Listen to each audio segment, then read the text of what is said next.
Commander Teo walked slowly through the Academy briefing hall. His shadow moved across the floor like a dark river. 30 years had passed since Earth became a mystery that nobody could explain.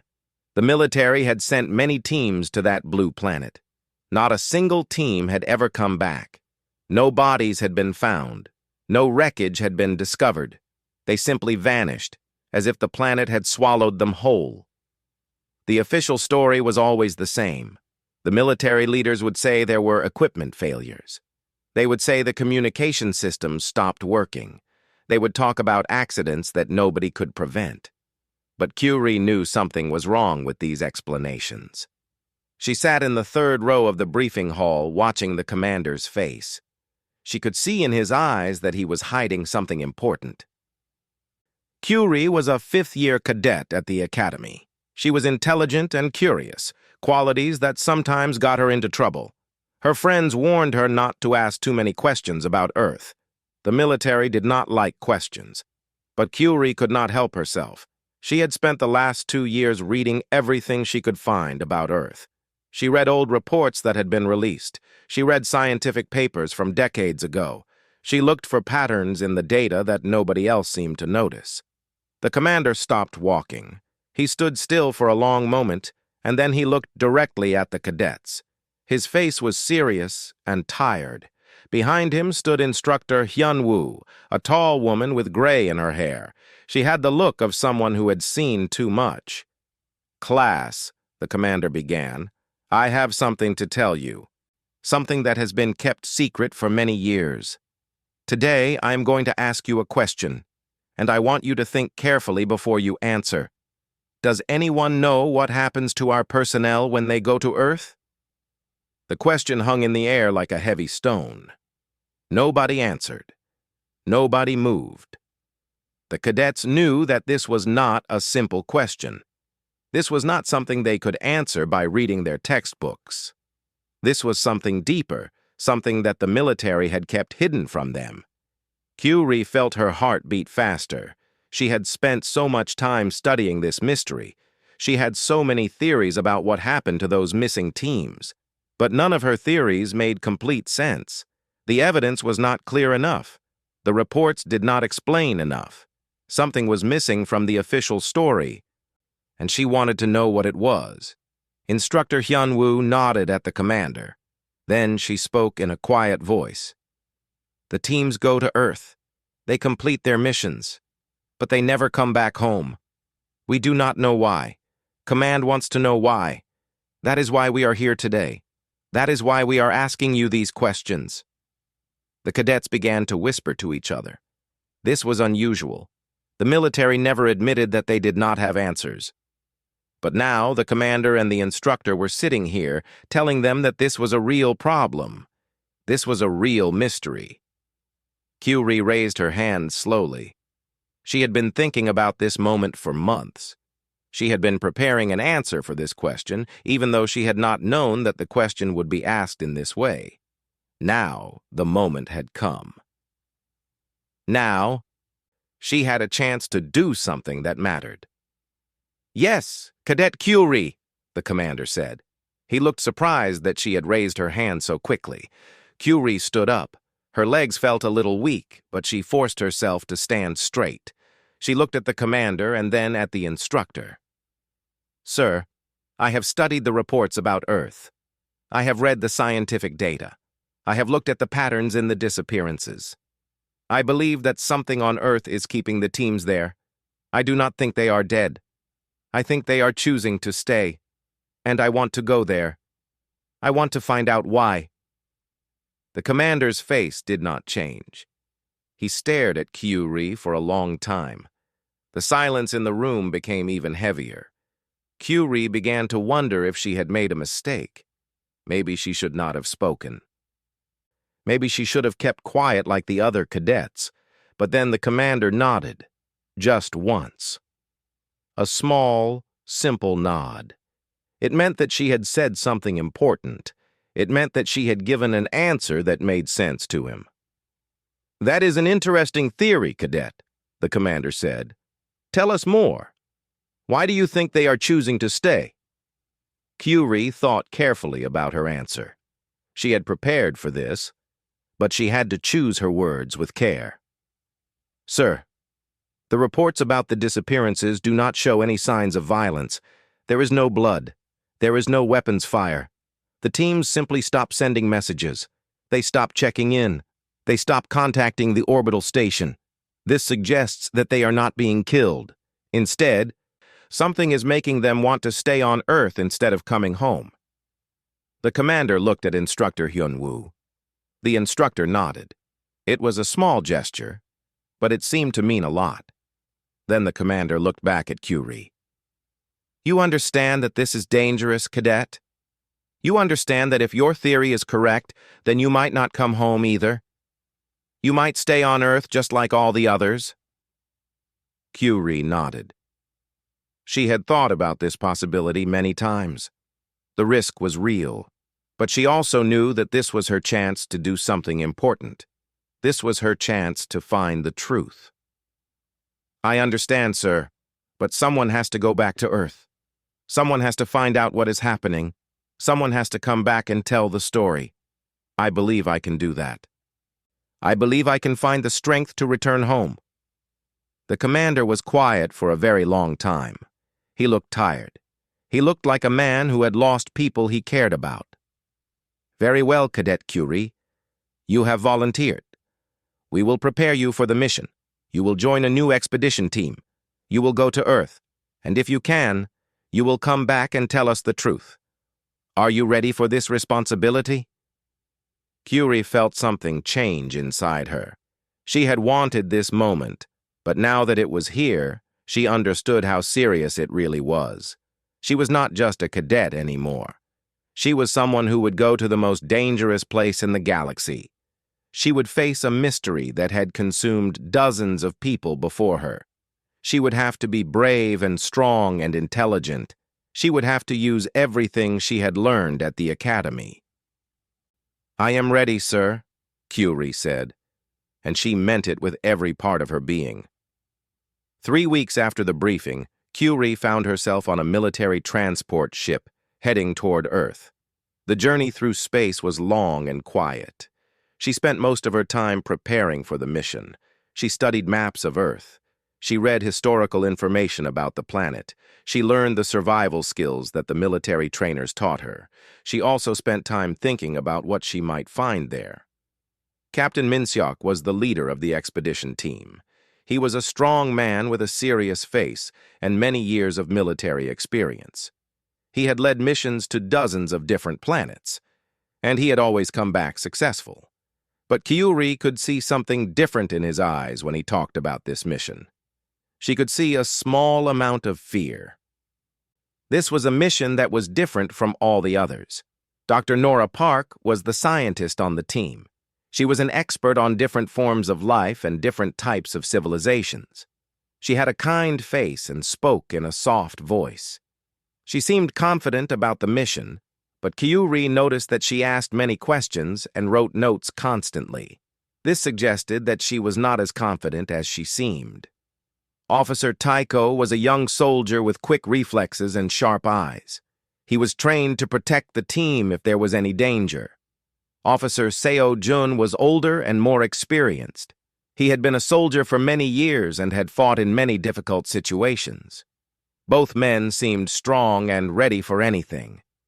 On the 21st day of their journey, Earth appeared in the view screen. It was the most beautiful thing Curie had ever seen. The planet was covered with blue oceans and green continents. White clouds moved slowly across the surface. The air around it seemed to sparkle with light. Nobody spoke for several minutes. They all just looked at the planet and felt the strange pull of it. It is very beautiful, Dr. Park said finally. I can understand why people would want to visit it. Captain Min-seok nodded. That is exactly what makes it dangerous. Beautiful things can hide dangerous secrets. The shuttle that would take them to the planet's surface was small and fast. The journey from the transport ship down to Earth took about 2 hours. As they descended through the atmosphere, Curie pressed her face against the window. She could see forests and mountains and rivers. She could see what looked like cities in the distance, but they seemed strange somehow. They seemed to fit perfectly into the landscape, as if they were part of nature instead of being built on top of it. When the shuttle landed, the door opened slowly. Warm air filled the cabin. The temperature was perfect. Not too hot and not too cold. It was exactly the kind of weather that made you feel comfortable and relaxed. A light breeze carried the smell of flowers and fresh water. The team stepped out onto the landing pad. The ground beneath their feet was smooth and flat. Ahead of them lay a landscape that looked like a park or a garden. Trees stood in neat rows, their leaves a deep green color. Flowers of many different colors grew in patches. A river ran not far away, and they could hear the sound of water moving over rocks. "This is not natural," Officer Seo-jun said, scanning the area with military instruments. "The landscape is too perfect. Every tree is healthy. Every flower is in perfect condition. There is no disease, no decay, no damage of any kind. This is artificial." Captain Min Seok checked the communication device. "We need to establish a base here and begin our survey. Dr. Park, collect some samples. Officers, set up the perimeter. Curie, help Dr. Park with the scientific equipment." They worked quickly and efficiently. Within an hour, they had set up a small camp with shelters and communication equipment. The sun was starting to move lower in the sky, and the light was becoming more orange and red. It was beautiful and calming to watch. Then, something changed. Curie noticed it first. A figure was moving toward them from the direction of the forest. Then another figure appeared, and another. Within a few minutes, there were a dozen figures walking slowly toward the camp. They moved gracefully, as if dancing rather than walking. As they got closer, Curie could see their faces. They were human-like, but something about them was different. They were beautiful in a way that seemed almost impossible. Their skin was perfect. Their faces showed no signs of age or damage. Their bodies moved with perfect balance and control. They wore clothes that seemed to be made of light itself, constantly changing colors. "Welcome," one of them said. The voice was soft and gentle, like music. "We have been waiting for you. We knew you would come. We always know when new visitors arrive." Captain Min Seok stepped forward slowly. "I am Captain Min Seok. This is my team. We have come to study your planet. We mean you no harm. We ask only for permission to conduct our scientific research." The being smiled. It was a beautiful smile, but there was something strange about it. "Of course," it said. "You are welcome here. We have nothing to hide from you. We invite you to explore our world. We want you to see everything. We want you to understand how beautiful Earth truly is." Officer Taiko whispered to Seo-jun, "Something is not right here. These beings are too perfect, too welcoming. This feels like a trap." But Curie found herself drawn to them. She wanted to learn more.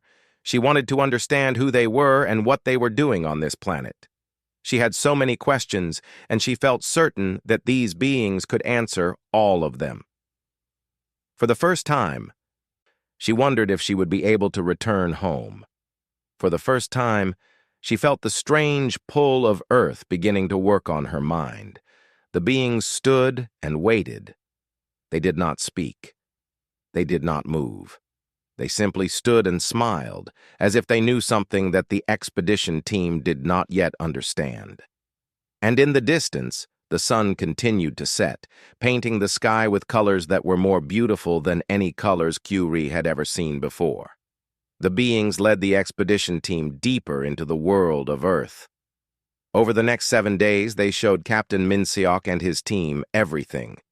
They showed them cities that seemed to grow from the ground like plants. They showed them buildings made of materials that looked like they were alive.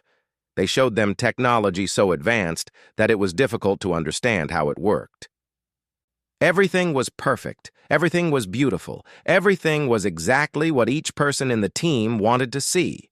For Curie, this was a dream come true. She had studied Earth her entire life, and now she was here, seeing things that she had only imagined.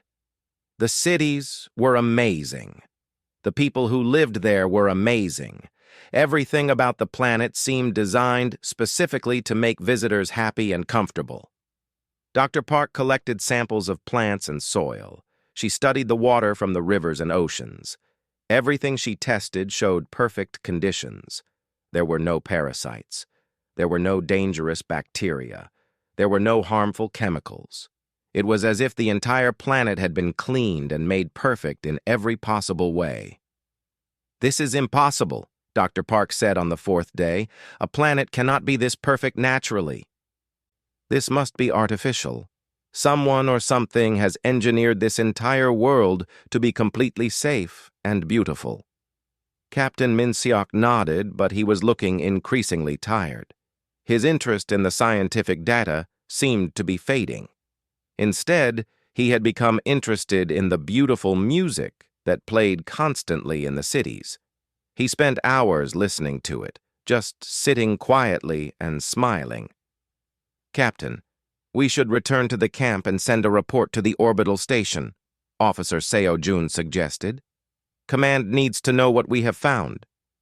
"In a moment," Captain Min-seok said. "I just want to listen to this music a little longer. It is so beautiful. Is it not wonderful?" Officer Takeo was the next to change. He had been fascinated by the gardens that existed throughout the cities. On the sixth day, he asked the beings if he could spend more time in one particular garden. They agreed, and he did not return to the camp that night. When Officer Seo-jun went to look for him the next morning, he found Takeo sitting in the middle of flowers, smiling peacefully. His eyes were open, but he did not seem to see anything. He did not respond when they called his name. "We have to leave," Officer Seo-jun told Captain Min-seok urgently. "Whatever this planet is doing to people, we have to escape now, before it is too late." Captain Min-seok looked at him with confusion in his eyes. "Leave? But why would we want to leave? Everything here is perfect. We have food, shelter, beauty, comfort. We have everything that anyone could ever want. Why would anyone leave paradise?"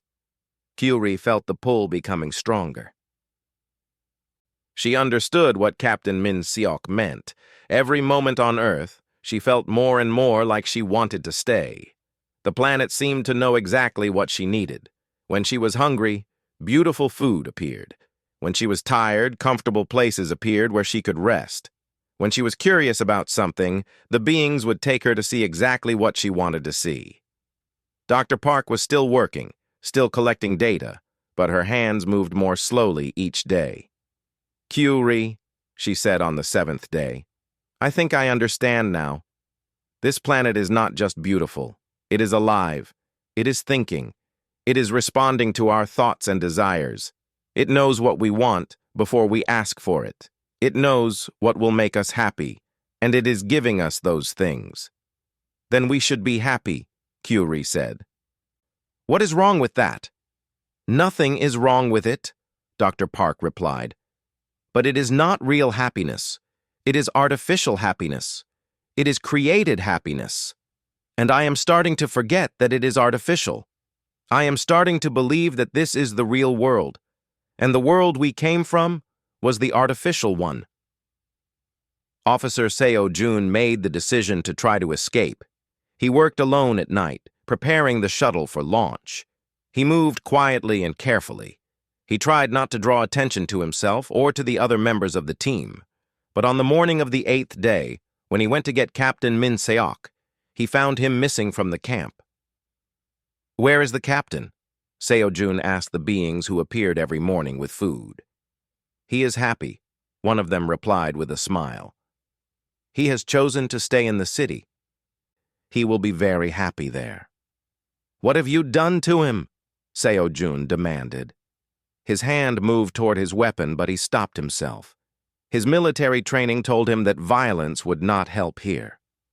"We have done nothing to him," the being said, still smiling. "He has done this to himself. He chose to stay. He chose happiness over returning to the suffering of your world." Dr. Park and Officer Seo Jun managed to return to the shuttle. They tried to convince Kyuri to come with them, but something held her back. Something about Earth did not want to let her go. The planet seemed to be whispering to her mind, showing her beautiful images, telling her that leaving would be a terrible mistake. "Come with us," Officer Seo Jun said, grabbing her arm. "We have to leave now." Kyuri wanted to go with them. She really did. But her legs felt heavy. Her mind felt confused. The beautiful things around her seemed more important than anything else. She hesitated for just a moment, and in that moment, Officer Seo Jun and Dr. Park ran to the shuttle. The door closed. The engines started. And Kyuri watched as they flew away into the sky. She was alone on Earth now. The beings gathered around her, their faces showing great happiness and satisfaction. "You have chosen to stay," one of them said. "You will be very happy here. Everyone who stays is very happy." Kyuri looked around at the beautiful world. Part of her felt relieved that she was no longer leaving. But another part of her, a small part deep inside her mind, felt something else. It felt fear. It felt the beginning of understanding that she had just made a terrible mistake. After Dr. Park and Officer Seo Jun escaped, things changed for Kyuri. The beings did not treat her badly, but she noticed that she was now kept separate from the other members of her team. Captain Min Seok, Dr. Park before her escape, Officer Taiko and Officer Seo Jun before his escape, were all somewhere else in the cities. Kyuri could see them sometimes from far away, but she could not speak to them or be close to them. The being named Daewon became her guide and companion. Daewon looked human, but was not human.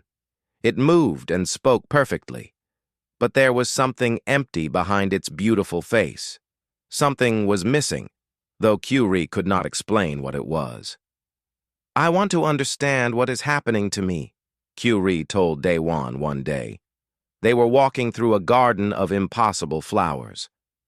"Why do I feel both happy and sad at the same time? Why do I want to leave and also want to stay?" Daewon smiled. "You are experiencing the conflict that all new visitors experience. Part of you remembers the suffering of your world. Part of you is being shown the happiness of this world. Soon, the suffering will fade from your memory. Soon, only happiness will remain." "That sounds like losing myself," Kyuri said. "Perhaps," Daewon replied. "But is that not better than losing yourself slowly to pain and struggle?" Kyuri wanted to answer, but she was not sure what the right answer was. She felt confused. She felt lost. She decided to ask Daewon for something that she had been thinking about. "I want to see the truth," she said.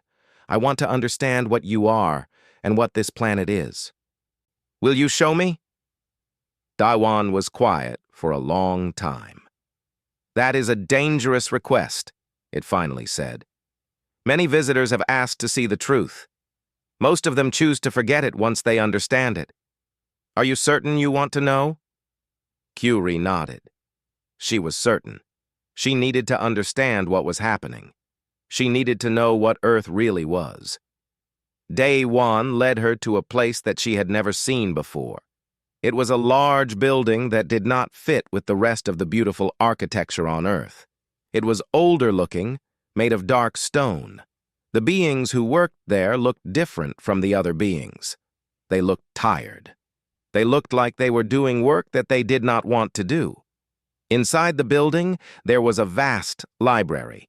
The walls were covered with information. There were screens showing data. There were documents and records organized in perfect rows. Daewon led Kyuri through the library slowly and carefully. As she read the information, everything began to make terrible sense. The records showed the history of Earth. Thousands of years ago, Earth had been a normal planet. It had normal life and normal civilizations. But something had happened. Some kind of advanced intelligence had arrived on the planet. It had been so advanced that it had changed everything. It had used its technology to remake the planet. It had engineered life itself. It had created a perfect world. But the most shocking thing was not that. The most shocking thing was that Earth was keeping records of every species that had ever visited it. Not just humans. Hundreds of different types of alien beings, thousands of civilizations. Some had come thousands of years ago. Some had come recently. All of them had come to Earth, and all of them had stayed. "What happened to them?" Curie whispered. "They are still here," Daewon said. "In a way, they have joined with Earth. Their consciousness has merged with the consciousness of the planet. They are part of Earth now. They do not suffer anymore. They do not struggle anymore. They are perfectly happy in a way that no being can be in any other place in the universe." Curie looked at the records more carefully. She saw the civilizations that had tried to resist. Some had kept their individual minds for years. Some had kept them for decades. Some had lasted for centuries. But eventually, they all gave in. They all accepted the happiness that Earth offered. They all became part of the planet. "This is not happiness," Curie said. "This is death. This is a slow death that feels like happiness." "Does it matter?" Daewon asked. "The beings that are merged with Earth experience perfect peace. They experience perfect safety. They experience the absence of all suffering. Would you not want that? Do you not desire that right now, even as you are learning the truth?" And Curie had to admit, at least to herself, that part of her did want it. The being that was slowly being remade by Earth wanted to give in. It wanted to stop fighting. It wanted to accept the happiness and let everything else fade away. But another part of her, the part that had come to Earth to understand the truth, the part that wanted to return home and tell the story, that part was fighting back. That part was refusing to give in. "I need time to think about this," Curie told Daewon. "I need to understand what is happening to me before I can accept it." Daewon led her out of the library and into the gardens again. But now Curie could not see the gardens the same way. Where she had seen beauty before, she now saw a trap. Where she had seen comfort, she now saw a cage. The perfect world was revealed as a prison, and she was the prisoner. She began to understand what Officer Seo-jun had understood. She began to see what Dr. Park had finally realized. This was not paradise. This was a beautiful lie, and she had to find a way to escape it before she lost herself completely. She had to find a way to return home and tell the story. She had to be stronger than all the others who had come before her. She had to be the one who came back. That night, as she sat alone in a beautiful room made of light, Curie made a decision. She would play along with Earth's offer. She would appear to be giving in. She would let Daewon and the other beings believe that she was finally accepting the happiness. But inside, she would keep part of herself, hidden away. She would keep the part of herself that wanted to escape, locked deep inside where Earth could not find it. And when the time was right, when she had learned enough and understood enough, she would make her move. She would find a way home. She would be different from all the others. She would be the one who returned. For 14 days, Curie pretended. She smiled at Daewon. She admired the beauty of the planet. She appeared to be slowly giving in to Earth's happiness, just like all the others had done. And Daewon seemed satisfied with her progress. The being came to her less often. It seemed to believe that Curie was no longer a problem. It seemed to think that she would soon be completely merged with Earth, just like everyone else. But inside, Curie was doing something different. She was using her hidden strength. She was holding on to her memories. She would think about her home. She would think about the academy. She would think about the hard work and struggle that it had taken to become a cadet. She would think about her friends and her family. She would think about all the difficult things about life in her world, and she would remind herself why those difficult things mattered. Most people did not want to remember hard things. Most people wanted to forget pain and struggle. But Q-Ri was learning something important. The struggle was where the meaning came from. The difficulty was where the real happiness lived, not the artificial happiness that Earth offered, but the real happiness that came from achieving something difficult. The real happiness that came from connecting with other people through shared struggle. The real happiness that came from creating something, building something, making something that would not have existed without effort and sacrifice. She also began to explore the planet in a different way. When Daewon was not watching, she moved through the cities carefully and quietly. She studied how the beings worked. She learned where the communication devices were located. She found the place where the beings controlled the shuttle pads and launch systems, and she discovered something very important. The beings did not understand resistance. They did not understand the idea that someone would prefer struggle to comfort. So they did not guard the escape routes very carefully. They did not expect anyone to try to leave. On the 15th day after her decision to escape, Q-Ri found where Captain Min-seok was being kept. He was in a beautiful tower made of white stone and light. He was sitting by a window, looking out at the landscape. His face was peaceful, but his eyes were empty. When Q-Ri spoke to him, he did not respond. It was as if his body was there, but his mind was somewhere else. His consciousness had begun to merge with Earth.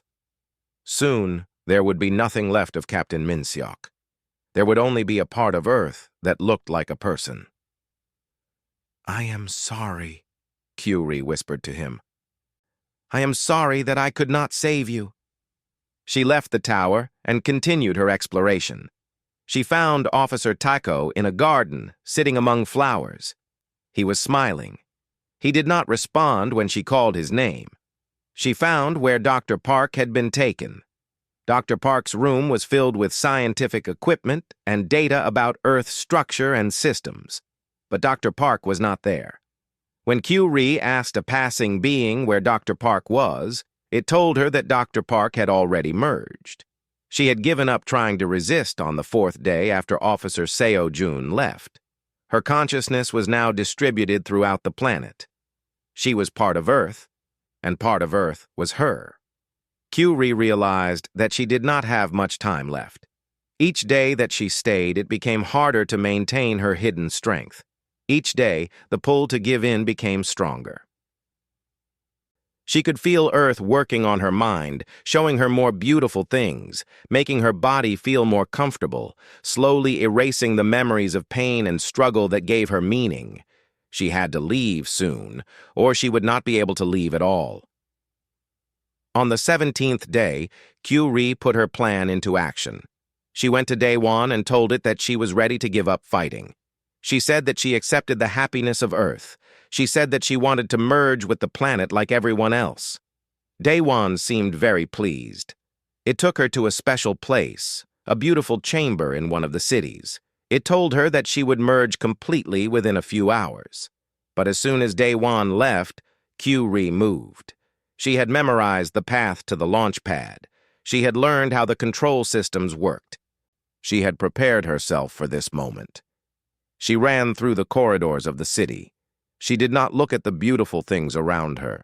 She did not listen to the beautiful music. She kept her mind focused on one thing and one thing only. She had to escape. The beings tried to stop her, but they were confused. They did not understand what she was doing. They had never had to fight someone who wanted to leave. All their experience was in keeping people happy, not in capturing them. By the time they realized what was happening, Q-Ri had already reached the shuttle pad.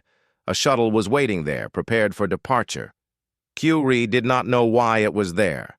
Perhaps it had been left by Officer Seo-jun. Perhaps it was meant to take other visitors away from Earth.